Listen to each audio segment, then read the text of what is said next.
Hello बच्चों, कैसे हैं आप लोग। आपके अपने ओमेगा प्रो क्लासेस में आपका स्वागत है। मैं रोहन कुमार। आज आप क्या करने वाले हैं? हमने लास्ट लेक्चर में क्या किया था? मैटर इन सराउंडिंग, हमारे आसपास जो मैटर है उसके बारे में जानने के लिए जो हमारा जो पहला चैप्टर है 9th क्लास का, उसके बारे में हमने समझा था। तो आज हम उसी चैप्टर को आगे प्रोसीड करेंगे। तो उसमें क्या था, हमने क्या पढ़ लिया था कि मैटर क्या होता है, मैटर की प्रॉपर्टी क्या होती है। कौन कौन सी प्रॉपर्टी होती है बेटा? हमने 3 प्रॉपर्टी की थी कि जो मैटर है उसके बीच में क्या होगा? स्पेस होगा, उसके बीच में अट्रैक्शन होगी, ठीक है, और वो रैंडमली मूव करता रहेगा। ये 3 प्रॉपर्टी हमने पढ़ी थी। इसके हमने कुछ एक्टिविटी के सारे हमने इसको प्रूव भी कर लिया था। उसके बाद हमने कहा था कि मैटर के कितने स्टेट होते हैं। स्टेट का मतलब क्या होता है? अब देखो बेटा, यहाँ पर ध्यान देने वाली बात है। ये स्टेट जो है, स्टेट का मतलब क्या है कि वो किस फॉर्म में हमारे नेचर में मिलता है, ठीक है। जनरली जो हम देखते हैं आसपास, हमें 3 फॉर्म में देखते हैं, जैसे सॉलिड, लिक्विड और गैस, ठीक है। सॉलिड क्या होता है, हमने समझ लिया था कि सॉलिड की प्रॉपर्टी क्या होती है। अब मान लो हमने कोई चीज देखी कि सॉलिड, लिक्विड, गैस है, तो वो सॉलिड हम उसको कैसे सॉलिड कहेंगे? उसके पास कुछ प्रॉपर्टी होगी, उसके पास एक स्पेसिफिक होगी। हमने किसी को भी सॉलिड कह दिया, वो एक कुछ क्राइटेरिया होगा जो इसको, जिसकी वजह से हम उसको सॉलिड कहेंगे। तो सॉलिड की क्या प्रॉपर्टी थी कि वो रिजिड होगी, क्या वो हार्ड होगी, उसका एक परफेक्ट शेप होगा, उसकी एक बाउंड्री होगी, ठीक है, उसका फिक्स वॉल्यूम होगा, फिक्स शेप होगा, तो वो सॉलिड है। फिर उसके बाद हमारे पास दूसरी क्या थी? लिक्विड। लिक्विड का क्या है? उसके पास कोई फिक्स शेप है क्या? नहीं है, लेकिन हाँ उसके पास एक वॉल्यूम तो है। अगर मान लो 1 लीटर दूध है तो 1 लीटर दूध 1 लीटर दूध रहेगा ही, चाहे उसको आप गिलास में डालो, बोतल में डालो या पाइप में डालो, ठीक है, उसका कोई नहीं है। तो यानी उसका वॉल्यूम फिक्स है, लेकिन उसका कोई परफेक्ट शेप नहीं है। और गैस में ना तो उसके पास वॉल्यूम है, ना उसके पास परफेक्ट शेप है। मतलब वो, उसको आप कंप्रेस भी कर सकते हैं, उसको फैला भी सकते हैं, और उसको क्या बोलते हैं, उसको किसी भी फॉर्म में आप देख सकते हैं। मतलब गैस का कोई, जैसे आप गुब्बारा फुलाते हैं तो गुब्बारा क्या होता है? एक परफेक्ट शेप थोड़ी नहीं होता है गुब्बारे में। हो गया गुब्बारे की तरह वो पूरा फूलता है, उसके जो कंटेनर होता है उस पे वो अपना, वो उसका जो क्या बोलते हैं, काइनेटिक एनर्जी उसकी बहुत ज्यादा होती है, तो उसकी वजह से वो रैंडमली बहुत ज्यादा मोशन करता है। लेकिन सॉलिड में उसकी काइनेटिक एनर्जी कम होती है, तो वो कम मूवमेंट करता है, और उसके जो पार्टिकल होते हैं वो क्लोजली पैक्ड होते हैं। लिक्विड में इंटरमीडिएट स्टेट में होते हैं। अगर उसके हम बात करें कि उसके इंटरमोलिकुलर जो स्पेस के बारे में बात करें, तो उसके स्पेस में कम स्पेस, सबसे कम स्पेस किस में होगा? स्पेस तो होगा उसमें, सॉलिड में होगा, लेकिन उसमें कम होगा। और सबसे ज्यादा किस में होगा? गैसेस में होगा। लेकिन जो लिक्विड में हो गया वो इंटरमीडिएट स्टेट में होगा, ना उसमें बहुत ज्यादा स्पेस होगा और ना उसमें बहुत कम स्पेस होगा। तो यानी सॉलिड से ज्यादा स्पेस होगा और गैस से कम स्पेस होगा, ठीक है। इसके बाद हमने और क्या पढ़ा था? ठीक है, इसके अट्रैक्शन, इनके बीच में अट्रैक्शन होगा। सॉलिड में जो जो सॉलिड पार्टिकल है उसके बीच में बहुत ज्यादा अट्रैक्शन होगा, लेकिन बाकी पार्टिकल हैं उसके बीच में अट्रैक्शन कम होगा। जैसे गैसेस में बहुत कम अट्रैक्शन होता है उसके पार्टिकल के बीच में। और जो आप लिक्विड की बात कर लो, तो ना सॉलिड और गैसेस के बीच में, उसको इंटरमीडिएट स्टेट में होगा उसका, ठीक है। यानी सॉलिड जो, जैसे मान लो ये क्या है? सॉलिड है, और सॉलिड के बीच में क्या है? स्पेस कम होता है। जैसे अब मान लो ये हमारे पास गैस, ये लिक्विड हो गया, और जो गैस हम समझते ही हैं। तो ये जो सॉलिड है, सॉलिड का क्या है? एक शेप है, लेकिन इस पानी का तो कोई शेप नहीं है। जैसे हम किसी और बोतल में डालेंगे या किसी और कंटेनर में डालेंगे तो उसका हो जाएगा, लेकिन सॉलिड का तो एक परफेक्ट शेप है। और इसमें क्या है? इसके बीच में जो है कुछ स्पेस है। अब मान लो कैसे पता चलेगा? जैसे हम इसमें पानी में डालेंगे या इस पे पानी डालेंगे, तो क्या होगा? पानी इसके अंदर चला जाएगा, ठीक है, पानी इसको अब्जॉर्व, पानी को ये अब्जॉर्व कर लेगा। इसी तरह हमें समझते हैं, अगर इसको हम माइक्रोस्कोप की लेवल पे देखेंगे, जो उसके पार्टिकल, इसके पार्टिकल कुछ इस तरह से होते हैं। देखो, इसमें मैंने, इस गिलास में मैंने कुछ पार्टिकल भर दिए, लेकिन इस पार्टिकल के बीच में आप ध्यान से देखोगे तो कुछ स्पेस है, ठीक है। स्पेस क्यों है? क्योंकि जो जितने भी पार्टिकल होते हैं वो परफेक्ट शेप में नहीं होते, कि वो परफेक्ट फिक्स नहीं हो पाते, तो उसके बीच में कुछ स्पेस हो जाता है। इसके बीच में इंटरमोलिकुलर उसका अट्रैक्शन भी रहेगा। तो ये सब सब चीजें हमने कर ली थी। तो सॉलिड हम किस किस फॉर्म में, मतलब हमारे पास जो मैटर है किस फॉर्म में मिलता है? सॉलिड, लिक्विड और गैस में। यहां तक हमने कर लिया था। इसके आगे हम चलेंगे। क्या सॉलिड एक, मतलब एक फॉर्म से दूसरे फॉर्म में कन्वर्ट हो सकते हैं क्या? अपने आसपास देखो, आसपास हमने कभी ऐसा देखा है कि कोई सॉलिड है फिर वो लिक्विड में बन गया, लिक्विड है वो गैस में बन गया? तो सबसे कॉमन एग्जांपल क्या है हमारे पास? जो आइस। आइस क्या है? सॉलिड फॉर्म में है, तो समझ में आ रहा है। लेकिन क्या होता है? वो बर्फ, वो पानी का ही जमा हुआ रूप है। जैसे हम गर्मियों में क्या करते हैं, फ्रिज में पानी डालते हैं, लिक्विड, वो क्या होता है? वो लिक्विड होता है। वो किस में बन जाता है, सॉलिड स्टेट में बन जाता है, वो बर्फ बन जाता है। तो पानी बर्फ बन जाता है, यानी जो लिक्विड, जो हम उसका स्टेट है चेंज कर सकते हैं। कैसे, उसमें उसके क्या है, किन किन फैक्टर पे वो चेंज होते हैं वो हमें अभी बस डिस्कस करेंगे। और उसके बाद क्या है, पानी को आपने गैस पे चढ़ा दिया, गैस पे चढ़ा के उसको उसको क्या कर दिया, उसका गैस ऑन कर दिया। गैस ऑन करने पे पानी गर्म होगा, गर्म होने के बाद क्या हुआ, भाप बन जाएगा। तो यानी हम जो पानी है वो तीनों स्टेट में अवेलेबल है। आपके सॉलिड स्टेट में भी है, जैसे आप आइसक्रीम खाते हो गर्मियों में, कितनी अच्छी लगती है आइसक्रीम, बिल्कुल आइसक्रीम अच्छी लगती है। तो लेकिन थोड़ी देर उसको आप आइसक्रीम को छोड़ देते हो तो क्या होता है, वो टपकने लगती है, वो लिक्विड स्टेट में आने लगती है। तो ये तीनों स्टेट में हमारे पास अवेलेबल है। तो अब हम ये जो समझेंगे कि क्या हम स्टेट को चेंज कर सकते हैं, स्टेट को चेंज करने के कौन कौन से फैक्टर होते हैं। तो सॉलिड, लिक्विड और गैस में है, तो इसमें जो दो फैक्टर से हम इसके स्टेट को चेंज कर सकते हैं। पहला फैक्टर है टेम्परेचर। अगर हम टेम्परेचर को चेंज करें तो स्टेट में भी चेंज होगा। अब कैसे होगा वो अभी डिस्कस करेंगे। और दूसरा है प्रेशर, यानी टेम्परेचर और प्रेशर एक ऐसा फैक्टर है जिसकी वजह से जो सॉलिड है और लिक्विड है और गैस है, इसका स्टेट चेंज हो सकता है। तो हम थोड़ा सा एक एक्टिविटी करते हैं। एक्टिविटी में हम क्या करेंगे, उसमें हम एक बर्फ के टुकड़े लेंगे। अब बर्फ के टुकड़े में, ये देखो बर्फ के टुकड़े लिए, बर्फ के टुकड़ों को बीकर में लेंगे। बीकर में हमने एक टेम्परेचर क्या, एक थर्मामीटर लगा दिया और उसको नीचे से हीट करना शुरू कर दिया, बर्नर से उसको हीट करना शुरू कर दिया। तो आइस क्या होगा, आइस धीरे धीरे पिघलनी शुरू हो जाएगी, क्योंकि उसको हीट मिल रही है। जैसे जैसे हीट मिल रही है, क्यों, क्योंकि बर्फ के जो पार्टिकल है, बर्फ के जो पार्टिकल है उसके, उसमें काइनेटिक एनर्जी कम होती है। काइनेटिक एनर्जी कम होती है तो क्या होगा, उसका जो इंटरमॉलिक्यूलर बॉन्डिंग होगा वो बहुत ज्यादा होगा, उसके पास वो कहीं इधर उधर भटकेगा नहीं। जैसे जैसे हम उसको काइनेटिक एनर्जी दे रहे हैं वैसे वैसे उसके उसके जो है काइनेटिक एनर्जी बढ़ने से क्या होगा, वो बिखरने शुरू हो जाएंगे, वो लिक्विड स्टेट में आना शुरू हो जाएंगे। लेकिन यहाँ पर हमने क्या एक्टिविटी में हमने देखा कि यार जैसे जैसे हम हीट कर रहे हैं उसका टेम्परेचर बढ़ रहा है, लेकिन एक टाइम पे क्या होगा कि वो टेम्परेचर बढ़ना रुक जाएगा। ठीक है, हीट तो हम दे रहे हैं लेकिन टेम्परेचर बढ़ना रुक जाएगा। क्यों रुक जाएगा वो अभी हम बात करेंगे। और फिर उसके बाद वो कन्वर्ट हो जाएगा, किस में कन्वर्ट हो जाएगा, उसमें, ये लिक्विड में कन्वर्ट हो जाएगा। लेकिन फिर उसको और थोड़ा हीट करेंगे तो वो क्या हो जाएगा, जो लिक्विड है, लिक्विड गर्म होना शुरू हो जाएगा। गर्म होने के बाद क्या हो जाएगा, वो गैस में बदलना चाहिए। लेकिन आपने ये तो बहुत सुना है कि जो पानी है, पानी को गर्म करने पे क्या वो बॉयल हो जाता है। कितने डिग्री पे बॉयल होता है, ये बचपन से सुनते आ रहे हैं। आपकी छोटी क्लासों में भी आपने सुना है कि जो 100 डिग्री टेम्परेचर होता है, सेल्सियस होता है, उस पर पानी गर्म हो जाता है। अरे गर्म तो हो गया, गर्म होने के बाद क्या करेंगे, उसको और हीट देंगे तो क्या उसका टेम्परेचर बढ़ जाएगा, नहीं। बॉइलिंग पॉइंट पे हम जितना मर्जी हीट दे दे उसका टेम्परेचर नहीं बढ़ता। क्यों नहीं बढ़ता, हीट तो दे रहे हैं हम, वो हीट जा कहाँ रहा है, अभी वो भी डिस्कस करेंगे। और वो जो हीट कहाँ जा रहा है और उस पानी का होगा क्या, पानी क्या हो जाएगा, वो वेपराइज होना शुरू हो जाएगा, वो पानी भाप में बदलना शुरू हो जाएगा, वेपर्स में बदलना शुरू हो जाएगा। तो ये जो तीन फैक्टर है हमारे, तीन फैक्टर को हम डिस्कस करेंगे अभी। ठीक है, अभी हमने क्या कर दिया, जब इंक्रीज इन टेम्परेचर करते हैं तो सॉलिड में देखो यहां पर क्या लिखा हुआ है, सॉलिड में जब टेम्परेचर इंक्रीज करते हैं तो kinetic energy of particle increase हो जाता है। यानी अब इसको थोड़ा सा हाईलाइट कर देते हैं बेटो, एक मिनट यहां पर। अब बेटा जिस चीज जिसको मैं हाईलाइट कर रहा हूं ना, उस चीज को आप नोट करते जाना। ठीक है, हो सके तो हो सके तो उसको कॉपी पेन लेके बैठो, या आपकी जो एनसीईआरटी है, सबसे बढ़िया है कि एनसीईआरटी आप लेके बैठो और जो जो जो हाईलाइट मैं करता जा रहा हूं उसको अपने बुक में हाईलाइट करते जाओ, ताकि आपको वो आप रिलेट कर सके कि देखो एनसीईआरटी बहुत बढ़िया बुक है, इसमें सब कुछ है। लेकिन इसके अलावा भी बहुत हेल्पिंग बुक्स है हमारे पास। तो मैं एनसीईआरटी के साथ साथ जो इसके साथ और भी सपोर्टिव बुक्स हैं उसके बारे, उसके चीज भी इसमें मैं इंक्लूड करके बताता जाऊंगा। तो पहले जो एनसीईआरटी में क्या लिखा हुआ है, on the increase of temperature of solid the kinetic energy of A particle increase. जो पार्टिकल है उसका काइनेटिक एनर्जी बढ़ जाएगा, तो बढ़ जाएगा तो उसके बाद क्या होगा, due to increase in kinetic energy the particle vibrate करना शुरू हो जाएगा। जो अपनी पोजीशन पे ही वो वाइब्रेट करना शुरू हो जाएगा एट द ग्रेटर स्पीड, वो अपने वाइब्रेट करना शुरू हो जाएगा क्योंकि उसको हीट मिल रही है।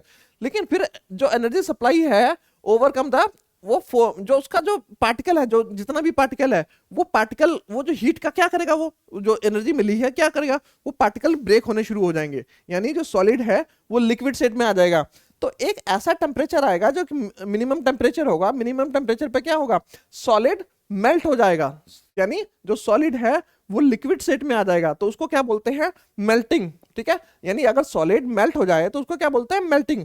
तो और मिनिमम टेम्परेचर, ऐसे एक जो मिनिमम टेम्परेचर है जिसपे क्या होगा, at which the solid melt to became a liquid, solid क्या हो जाएगा, वो लिक्विड में चेंज हो जाएगा एट द एटमॉस्फेरिक प्रेशर। हाँ बेटा, प्रेशर को भी ध्यान में रखना है। और किस प्रेशर पे बात कर रहे हैं, एटमॉस्फेरिक प्रेशर पे बात कर रहे हैं, यानी प्रेशर हमारा कांस्टेंट रहेगा, जो एटमॉस्फेरिक का प्रेशर रहेगा वो रहेगा। तो उस पे हम सॉलिड को गर्म करेंगे तो क्या हो जाएगा, वो मेल्ट होके लिक्विड स्टेट में आ जाएगा। इसी को बोलते हैं मेल्टिंग पॉइंट।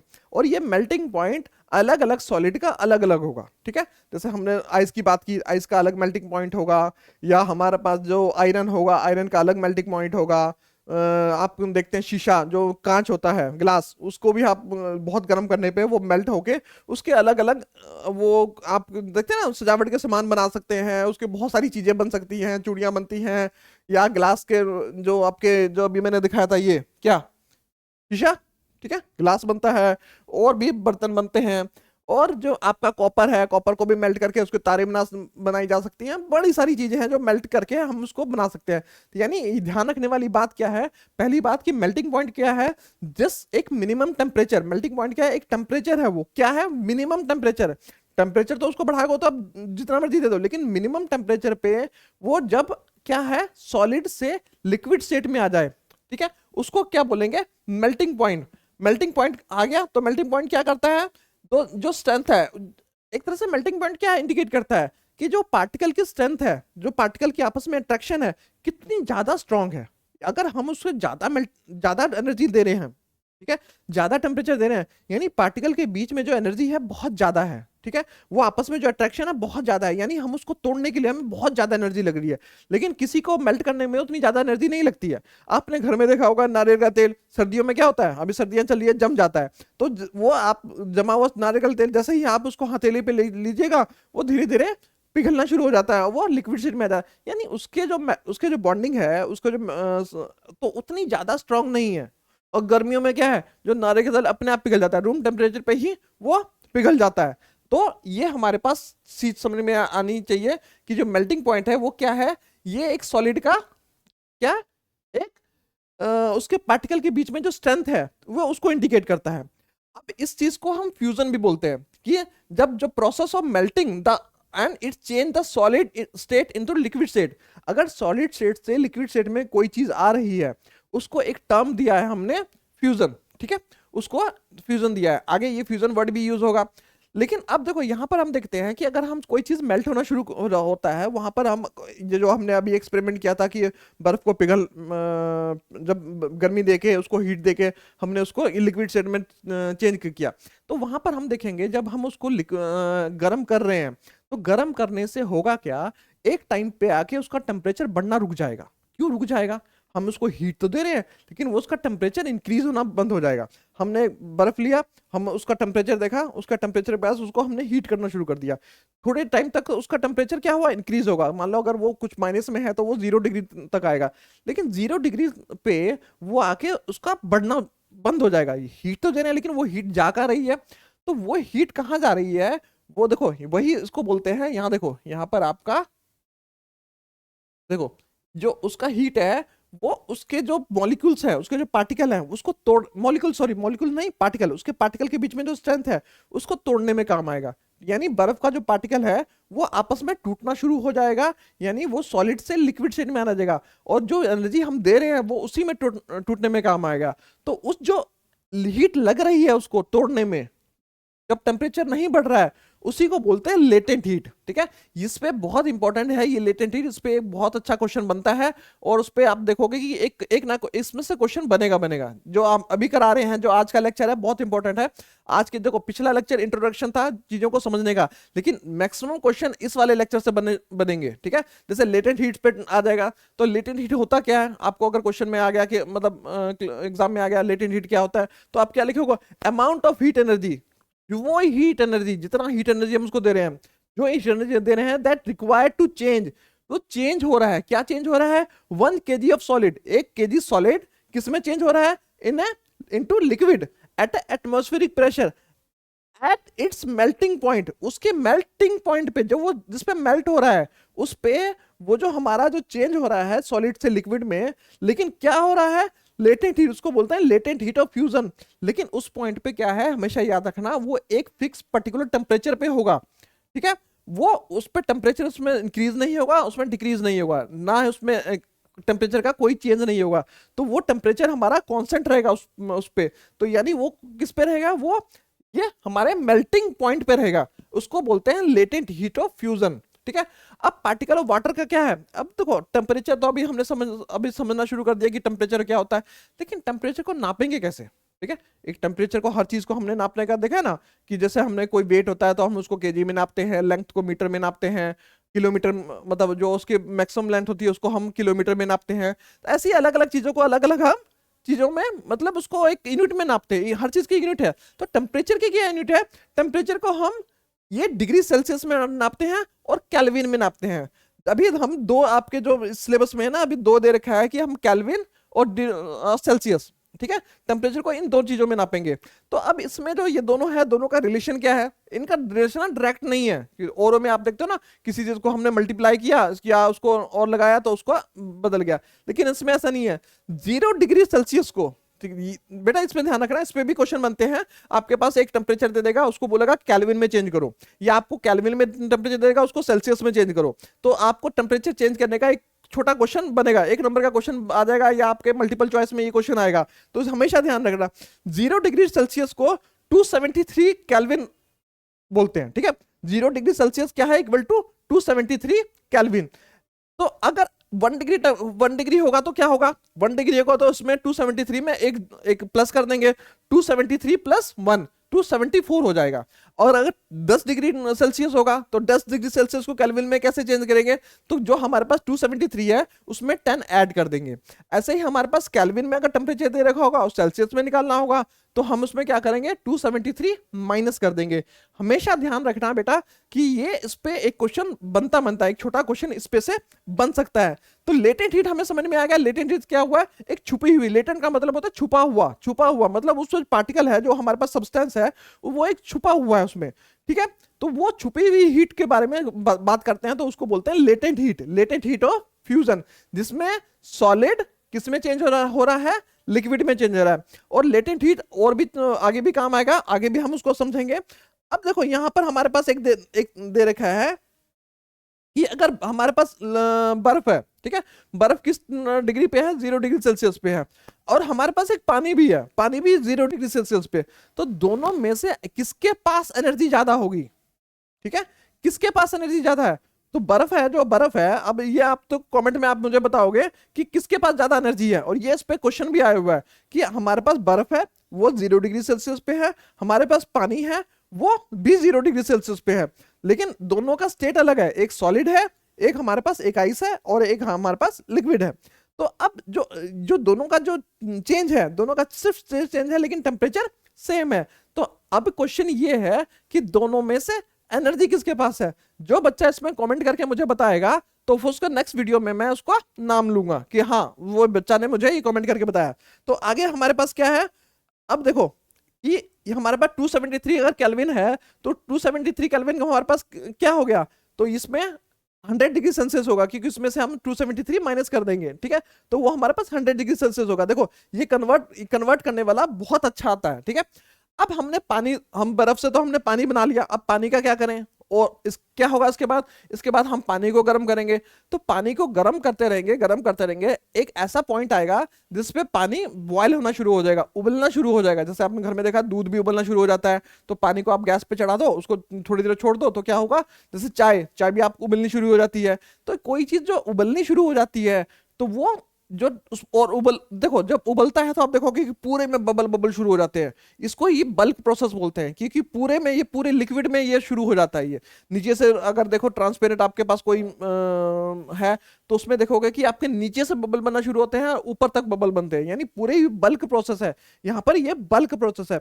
तो इसको क्या बोलते हैं, जब एक ऐसा टेम्परेचर जिसपे क्या है, लिक्विड जो एनर्जी अब्सॉर्ब करके, जो एनर्जी हम उसको दे रहे हैं, जो पार्टिकल अब्सॉर्ब करके वो वेपर्स में हो जाए, बॉइल शुरू हो जाए, ठीक है। तो अब इस टेम्परेचर पे भी क्या हो जाएगा, अब टेम्परेचर दे रहे हैं लेकिन अब उसकी जो टेम्परेचर है नहीं बढ़ेगा, हीट दे रहे हैं और उसका टेम्परेचर बढ़ेगा नहीं। अब इसको बोलते हैं लेटेंट हीट ऑफ वेपोराइजेशन। यानी अगर हम किसी लिक्विड को टेम्परेचर दे रहे हैं, एक टेम्परेचर आ गया जिसपे वो बॉयल होना शुरू हो गया, अब वो बॉइलिंग पॉइंट आ गया उसका, तो वो फिक्स हो गया कि वो एक बॉइलिंग पॉइंट है कि इस टेम्परेचर पे वो लिक्विड बॉयल हो सकता है। अलग अलग लिक्विड का बॉइलिंग पॉइंट अलग अलग हो सकता है, जैसे मैंने आपको पहले बताया था, ठीक है, कि हर एक मटेरियल टू मटेरियल चीजों का बॉइलिंग पॉइंट और आपका जो मेल्टिंग पॉइंट है वो चेंज होता है।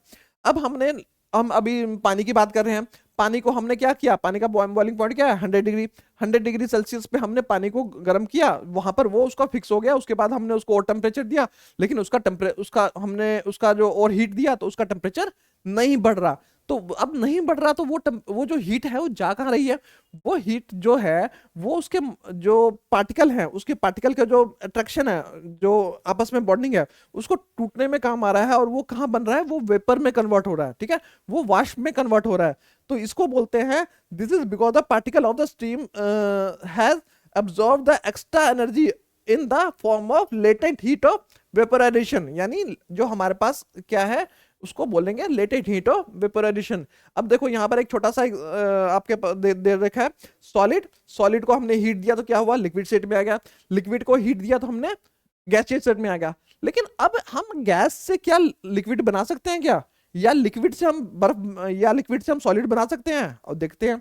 आपने कभी देखा होगा कि आप फ्रिज से कोई ठंडी बोतल निकालते हैं और उसको आप टेबल पे रखते हैं, वो बोतल ठंडी है लेकिन आसपास ना उसके पानी जमा हो जाता है, या आप गिलास में क्या करते हैं, आप ठंडा ठंडा पानी डालते हैं, लेकिन बाहर में अब पानी तो आपने न डाला, बाहर तो वो है नहीं, लेकिन बाहर में क्या हुआ, वो पानी के कुछ बूंदे जमा हो जाएगी, और इतनी बूंदे जमा हो जाएगी कि वो टपकते टपकते वो आपका जो जगह है वो आपको थोड़ा सा वेट कर देगा।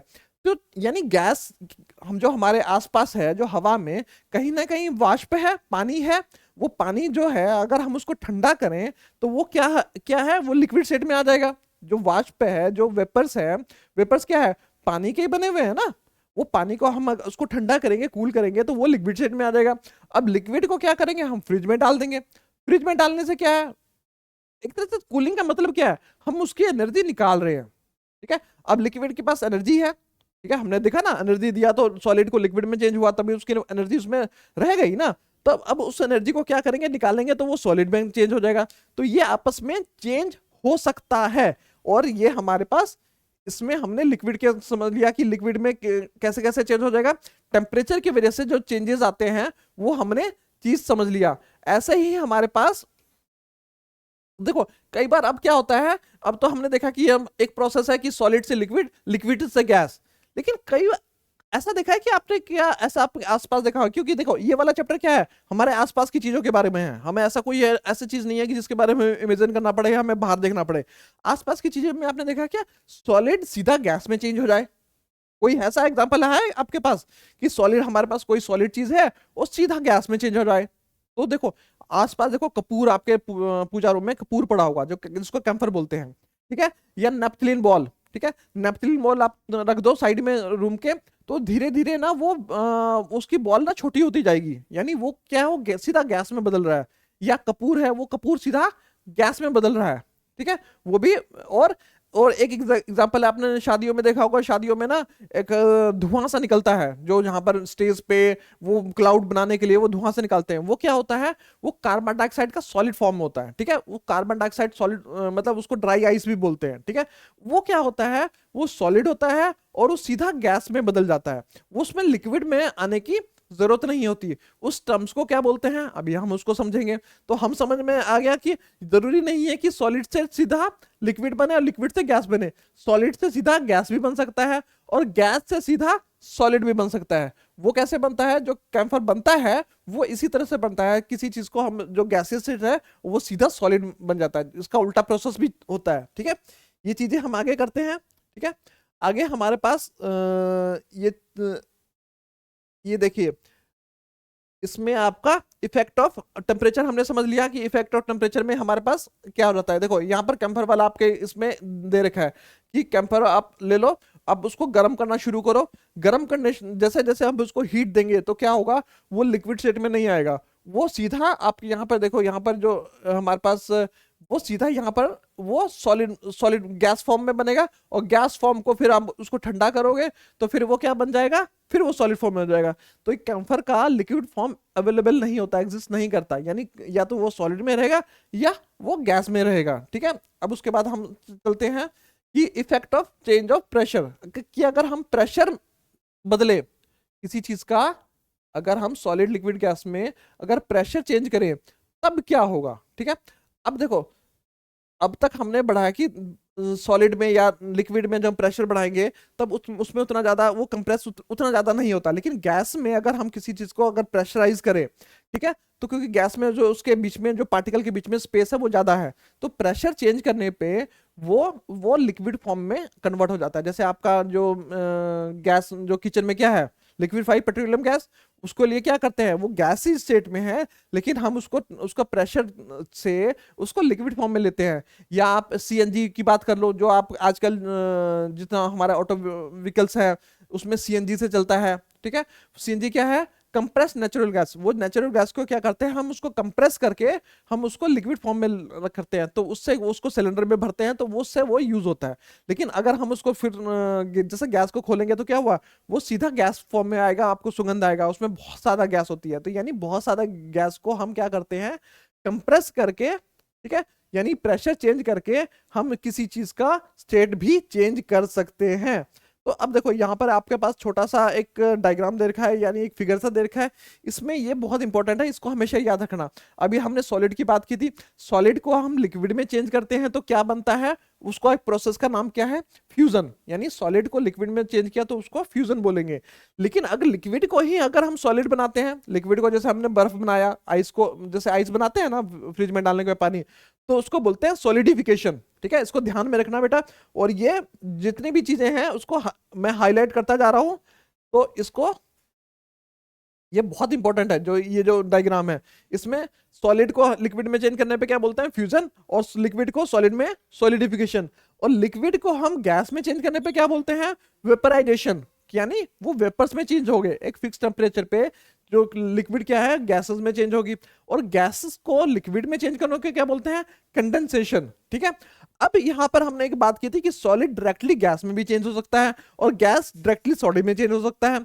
तो सॉलिड को सीधा गैस में चेंज करने को बोलते हैं सब्लिमेशन। यानी सॉलिड जो हमारा है गैस में चेंज हो गया। हमने एग्जांपल भी देखे थे कि कैम्फर हमारे पास एग्जांपल है, ड्राई आइस हमारे पास एग्जांपल है, तो उसमें क्या है, सॉलिड को हमने सीधा गैस में चेंज कर लिया, और गैस को सीधा सॉलिड में चेंज करने को क्या बोलते हैं, डिपोजिशन। ठीक है, ये हमारे पास गैस जो है सीधा सॉलिड में चेंज हो जाता है, और इसके लिए हमें कई बार टेम्परेचर का भी सहारा लेना पड़ता है, कई बार प्रेशर का भी सहारा लेना पड़ता है।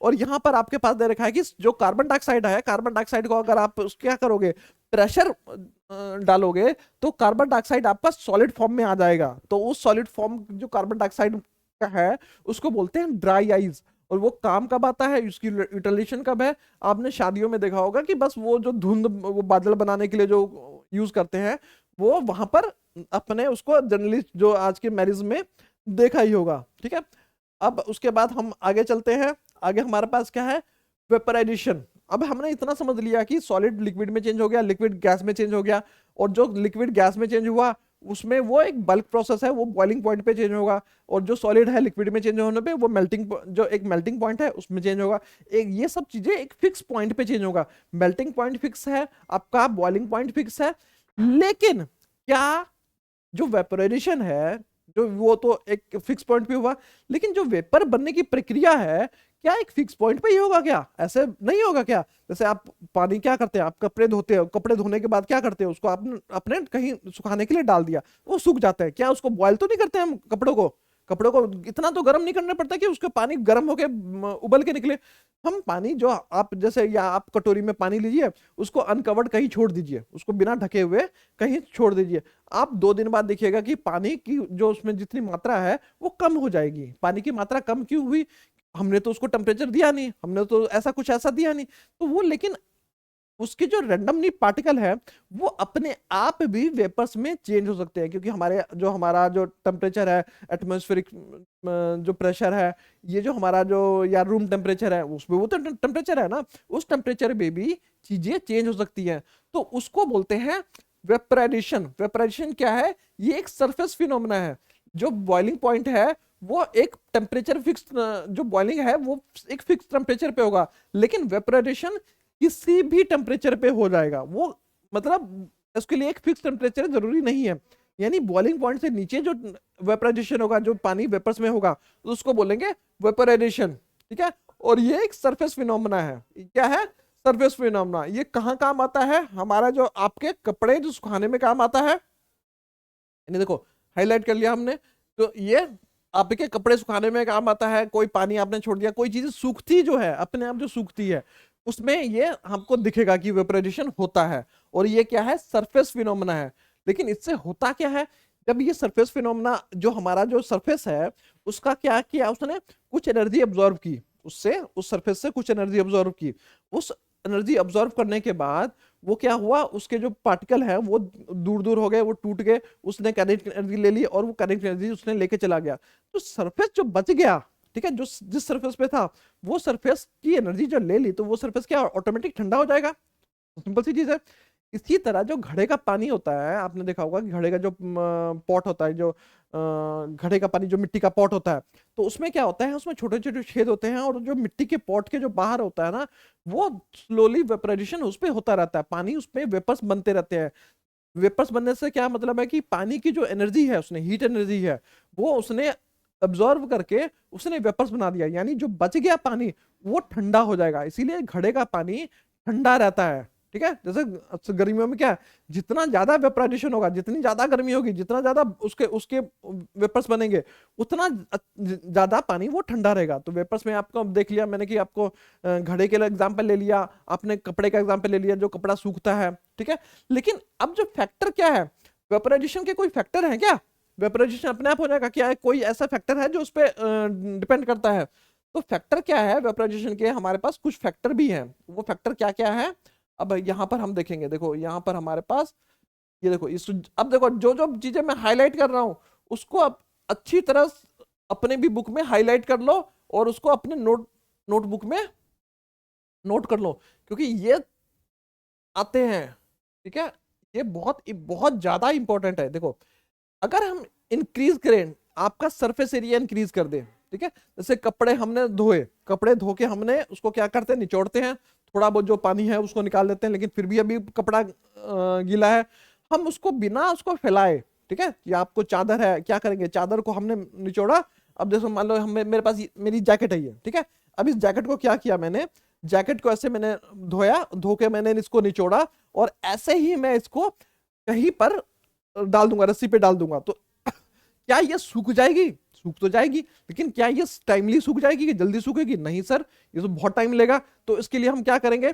इस जैकेट को क्या करेंगे? बिल्कुल फैला देंगे, यानी उसका सरफेस एरिया जो हमने किया है, हमने बढ़ा दिया। अब इसको हमने रस्सी पे डालेंगे तो वो जल्दी सूख जाएगा। जो उसका सूखने का जो प्रोसेस है वो बढ़ जाएगा, यानी शाम आपका 1-2 घंटे में या शाम तक वो सूख जाएगा। यानी समझ में आ गई? तो सरफेस एरिया जो फैक्टर है, अगर इंक्रीज करेंगे तो किसी चीज का, तो उसमें वेपोराइजेशन होगा, फास्ट हो जाएगा। इतनी चीज समझ में आएगी।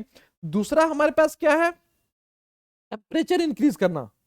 टेम्परेचर क्या मतलब हुआ? कि अगर आपने देखा होगा, जब धूप निकली रहती है तो धूप में कपड़े जल्दी सूख जाते हैं। क्यों जल्दी सूख जाते हैं? जो सनलाइट है, वो, जो सनलाइट में जो चीज रहती है वो क्या करता है? उसको गर्म कर देता है, उसका टेम्परेचर थोड़ा सा इंक्रीज कर देता है, रूम टेम्परेचर से थोड़ा सा इंक्रीज हो जाता है। या गर्मियों में देखो, गर्मियों में कपड़े जल्दी सूख जाते हैं। ठीक है, क्यों? क्योंकि गर्मियों में टेम्परेचर ज्यादा होता है। तो टेम्परेचर इंक्रीज करने से भी हमारे पास क्या हो जाएगा?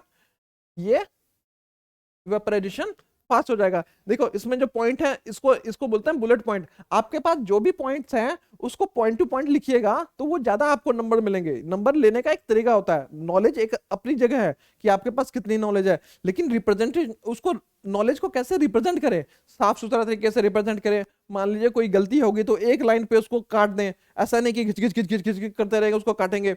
और कोई पॉइंट हमने लिखना है तो पॉइंट टू पॉइंट लिखनी है बातें। जैसे इंक्रीज इन सरफेस एरिया, तो इसमें सरफेस एरिया के बारे में ही लिखना है। ऐसा नहीं है कि सरफेस एरिया में हमने टेम्परेचर घुसा दिया, टेम्परेचर में हमने दूसरी चीज कर दी।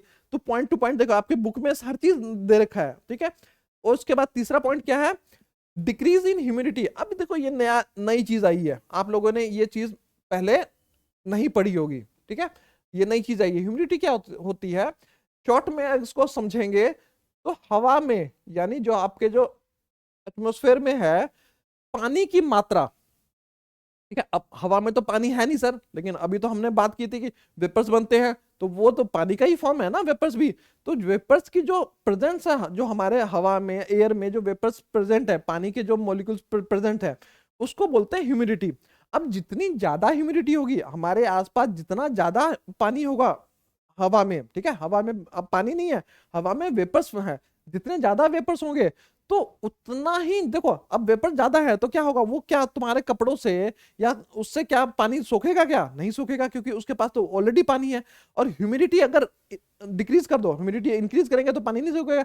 अब हवा में कम है पानी, ठीक है, पानी की मात्रा, जो जो वेपर्स की मात्रा है, पानी के जो वेपर्स है वो कम है, तो वो जल्दी सोख लेंगे। तो इसी को बोलते हैं ह्यूमिडिटी, ठीक है। ह्यूमिडिटी को और आगे समझेंगे, ठीक है। अभी ह्यूमिडिटी के बस इतना फैक्टर है कि ये पहले बहुत इंपॉर्टेंट वर्ड है जो आपको समझ में आया है। और इसको ह्यूमिडिटी को आगे जाके हम जो टेम्परेचर वाले में या एटमॉस्फेरिक प्रेशर में, साइंस में जो एक रिलेटेड बहुत इंपॉर्टेंट है, इसको हम अच्छे से और समझेंगे, ठीक है। यहाँ पर ज्यादा इसको समझने की जरूरत नहीं है। अब एक और फैक्टर है, इंक्रीज इन विंड स्पीड, ठीक है। अब विंड स्पीड का क्या मतलब है, ठीक है। विंड स्पीड को बढ़ाने से क्या वेपर्स बनना ज्यादा हो जाएंगे? बिल्कुल ज्यादा हो जाएंगे। गर्मियों में क्या करते हैं, गर्मियों में आप कहीं से आते हो, पसीने पसीने में आते हो, पंखा चलाते हो, पंखा चलाने से होता क्या है, विंड की स्पीड बढ़ जाती है। विंड की स्पीड बढ़ने से क्या होता है, जो आपके जो बॉडी पे जो स्वेट है, जो पसीना है, वो पसीना सूखता है, और पसीना की मात्रा, सूखने की मात्रा बढ़ जाती है, वो जल्दी सूखता है। और जल्दी सूखने से क्या होता है, मैंने अभी बताया था कि ये वेपराइजेशन है क्या, सरफेस फिनोमेनन, उस सरफेस को ठंडा कर देता है। तो ऐसा नहीं है कि पंखा आपको ठंडा कर रहा है, पंखा आपको कोई कूलिंग नहीं दे रहा है, लेकिन पंखा क्या कर रहा है, आपको पसीने की सूखने की मात्रा को बढ़ा रहा है, ठीक है, उसकी स्पीड को बढ़ा रहा है। और वो जल्दी वेपर्स बनने से क्या हो जाएगा, तो आपकी बॉडी को ठंडा महसूस होगा, क्योंकि वो आपकी बॉडी का कुछ एनर्जी, ठीक है, जो हीट है वो उसने एब्जॉर्ब करके वो किसमें चला गया, वो जो आपका स्वेट है वो चला गया हवा में, वेपर्स बन के चला गया। तो इंक्रीज इन विंड स्पीड से भी जो वेपरेशन का इंक्रीज हो जाता है।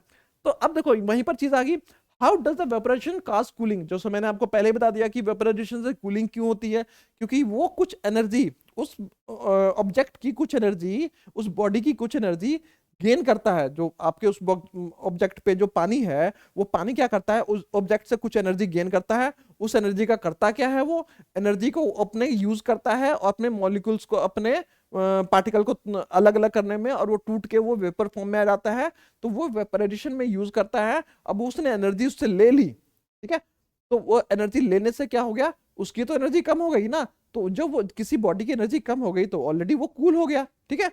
तो उसमें हमने कुछ 2-3 एग्जांपल हमने कर लिए थे कि हमारे पास क्या है, जैसे नेल कटर है, सॉरी नेल पॉलिश है, नेल पॉलिश रिमूवर जो है, जैसे आप उसको हाथ में डालिएगा, वो क्या होता है, एसीटोन होता है, उसको वो जल्दी वेपर्स, उसका जो वेपर बनने की प्रक्रिया है बड़ी जल्दी होती है, तो आपको हाथ को ठंडा ठंडा महसूस होता है। ऐसा ही और भी हमारे पास क्या है, जैसे कभी आप नेल पॉलिश रिमूवर को हाथ में डाल के देखना, तो आपको ना बहुत ठंडा महसूस होगा, और आपको बस फ्रैक्शन ऑफ सेकंड में वो क्या है, वेपर में चेंज हो जाएगा, बड़ी जल्दी वो उड़ जाएगा वो, ठीक है। और भी हमारे पास क्या है, जो अब मैंने वाटर पॉट वाला बता दिया था कि जो हमारे पास घड़ा है, घड़ा भी वो आपको करता है।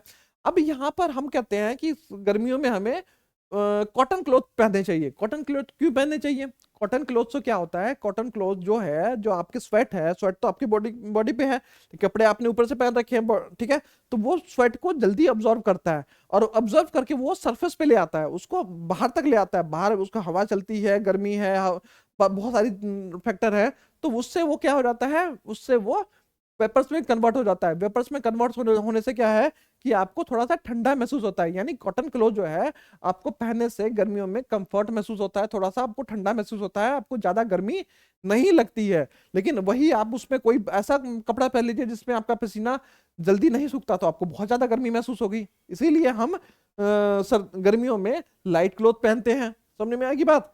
तो इसी के साथ हमारा ये चैप्टर खत्म हो गया। चैप्टर खत्म होने के बाद इसमें लास्ट में कुछ की पॉइंट्स हैं, उस की पॉइंट्स को थोड़ा सा डिस्कस कर लेते हैं। उस की पॉइंट्स में क्या क्या की पॉइंट्स हैं हाँ तो बच्चों देखो लास्ट में ना आपके पास की पॉइंट्स हैं, कुछ की पॉइंट्स हैं, वो की पॉइंट्स को आपने लेके चलना है। तो की पॉइंट्स में क्या है, पूरे पूरे चैप्टर की समरी है, ठीक है। यहाँ पर पहला की पॉइंट क्या है, matter is made of small particle. जो अभी हम समझाया कि मेटल क्या है, जो मैटर क्या है वो छोटे छोटे पार्टिकल से मिलकर बना हुआ है। उसके लिए हमने कुछ एक्सपेरिमेंट किए थे, कुछ एक्टिविटी की थी, वो भी हमने समझ में आ गया था। जो पानी में हमने पोटेशियम परमैंगनेट घोला था या डेटॉल हमने पानी में घोला था, तो वो छोटे छोटे पार्टिकल्स होते हैं। दूसरा क्या है, metal around us exist in the three state. हमारे आसपास जो मैटर है वो कितने स्टेट में होता है, तीन स्टेट में होता है, ठीक है। क्या है, सॉलिड, लिक्विड और गैसेस। अब बच्चों आपको ये बता दूं कि कई बुक्स में आपके दो स्टेट और हैं, और कई सारे स्टेट और भी डिस्कवर हो चुके हैं, लेकिन आपने मोटा मोटी जो आपने पढ़ना है, मोटा मोटी यही तीन स्टेट पढ़ना है, ठीक है। मेन स्टेट आपके पास यही है, ठीक है। बाकी जो और स्टेट है हमारे पास, प्लाज्मा है, बोसाई बीएससी है, बीएससी है, ठीक है, जिसमें बोस और आइंस्टाइन ने एक नया स्टेट ढूंढा था। तो वो स्टेट हैं, वो अपने हायर क्लासेस में आपको जरूरत पड़ेगी। और नाइन्थ की जितनी भी चैप्टर हैं उसको ध्यान से पढ़ना, क्योंकि नाइन्थ +1 में बहुत ज्यादा यूज हो रहा है, कि नाइन्थ के बेस पे ही आप +1 को अच्छी तरह से समझ सकते हैं, ठीक है। तो हमारे पास दो पॉइंट्स हो गए। तीसरा पॉइंट हमारे पास क्या है, force of attraction between the particle are maximum in the solid. जो फोर्स ऑफ अट्रैक्शन क्या है, किसी पार्टिकल के बीच में जो अट्रैक्शन है वो ज्यादा है किसमें, सॉलिड में, क्योंकि उसको तोड़ने में हमें समय लगता है, हम उसको एनर्जी लगती है। लेकिन लिक्विड में क्या है, जो आपस में अट्रैक्शन है फोर्स जो पार्टिकल का, वो इंटरमीडिएट है, मतलब कम है, सॉलिड से कम है। लेकिन और जो मिनिमम है गैस में क्या है, बहुत मिनिमम है, उसमें कोई फोर्स ऑफ आपस में फोर्स है ही नहीं है, तो तभी वो फ्रीली घूमते रहते हैं। उसके बाद हमारे पास जो अगला पॉइंट क्या है, स्पेस इन बिटवीन द, ठीक है। जो हमारे पास स्पेस और बीच में स्पेस हो गया, ठीक है, कॉन्स्टिट्यूटेड पार्टिकल और काइनेटिक एनर्जी, जो उसमें एनर्जी है, तो वो मिनिमम होगा in case of solid. Solid में सबसे मिनिमम होगा स्पेस और क्या, काइनेटिक एनर्जी। उसके बाद हमारे पास इंटरमीडिएट होगा लिक्विड में, और मैक्सिमम होगा गैस में, ठीक है। इतनी चीज समझ में आ गई बेटा, ठीक है। Are the arrangement of the particle, जो पार्टिकल का अरेंजमेंट है वो सॉलिड में कैसा होता है, वो क्लोजली पैक्ड होता है, ठीक है, आपस में बहुत जुड़े होते हैं और बिल्कुल परफेक्टली सॉलिड में परफेक्टली अरेंज होता है। और लिक्विड में होता है, लिक्विड में क्या होता है, लिक्विड में उतना ज्यादा नहीं होता, लिक्विड में वो लेयर टू लेयर वो फ्लो करते हैं, तभी उसको हम फ्लूइड कहते हैं। हमने पिछले लेक्चर में हमने कहा था कि सॉलिड को रिजिड रिजिड बॉडी बोलते हैं, और जो हमारे पास गैस हो गया या हमारे पास क्या हो गया, लिक्विड हो गया, उसको हम फ्लूइड बोलते हैं, क्योंकि वो फ्लो कर सकते हैं। और गैस में क्या होता है, गैस में कोई ऑर्डर नहीं होता पार्टिकल में, उसके बीच में आप वो रेंडमली मूव करते रहते हैं। अगला पॉइंट क्या है, the state of matter are inter, ठीक है, वो क्या है, आपस में चेंज हो सकता है, ठीक है। यानी वो जो चेंज है, state of matter can be change by changing temperature and pressure. जो टेम्परेचर और प्रेशर चेंज करने से जो मैटर है वो चेंज हो सकता है। सब्लिम, अब यहां पर कुछ टर्म्स आ गई, इंपॉर्टेंट टर्म्स। सब्लिमेशन क्या होता है, the change of solid state directly to gaseous state. अब सॉलिड स्टेट है वो गैस में डायरेक्टली चेंज हो गया, तो उसको क्या बोलेंगे, सब्लिमेशन, ठीक है। उसके बाद क्या हो गया, state without going through the liquid state, उसमें लिक्विड चेंज नहीं होता, सॉलिड से सीधा वो गैस में हो गया, लिक्विड नहीं होता, तो उसको बोलते हैं सब्लिमेशन। और डिपोजिशन क्या हो जाता है, change of gaseous state directly to the solid state, gas से वो सीधा क्या हो गया, सॉलिड में हो गया। State without going the through liquid, उसमें भी लिक्विड में नहीं होता। और बॉइलिंग क्या है, बॉइलिंग एक बल्क फिनोमेना है, हमने पहले बात की थी कि बॉइलिंग क्या है, पूरे लिक्विड में होता है बॉइलिंग। ऐसा नहीं है कि बॉइलिंग हमारे पास हमने लिक्विड चढ़ा दिया सिर्फ सरफेस पे बॉयल होगा या एक साइड में बॉयल होगा। बॉइल्ड इज बल्क फिनोमेना, पूरे लिक्विड में होता है ये, ठीक है। और particle from the bulk whole, bulk का मतलब क्या है, होल, पूरे लिक्विड में, ठीक है, of liquid change into the vapour state. और उसके बाद क्या है हमारे पास, वेपराइजेशन। वेपराइजेशन क्या है, वेपराइजेशन और बॉइलिंग में ध्यान रखना, बॉइलिंग क्या है, बल्क फिनोमेना है, और वेपराइजेशन सरफेस फिनोमेना है। जो वेपराइजेशन होगा, जो इसको इवेपोरेशन कहते हो आप, evaporation is the surface phenomena, वो सिर्फ सरफेस पे होगा। Particle from the surface gain enough energy to overcome the force of attraction and present in the liquid and change into the vapour state. समझ में आ गया। और rate of vaporisation depends upon the surface area expose, हमने बात की थी surface area से, to the atmospheric pressure, temperature, humidity और विंड स्पीड, ये हमने किया था। वेपराइजेशन काज क्या, वेपराइजेशन से होता क्या है, वो ठंडा महसूस कराता है, कॉज कूलिंग, वेपराइजेशन होने से वो कूल हो जाएगा। लेटेंट हीट के बारे में बात कर लेते हैं। लेटेंट हीट क्या है, वो छुपी हुई हीट, ठीक है।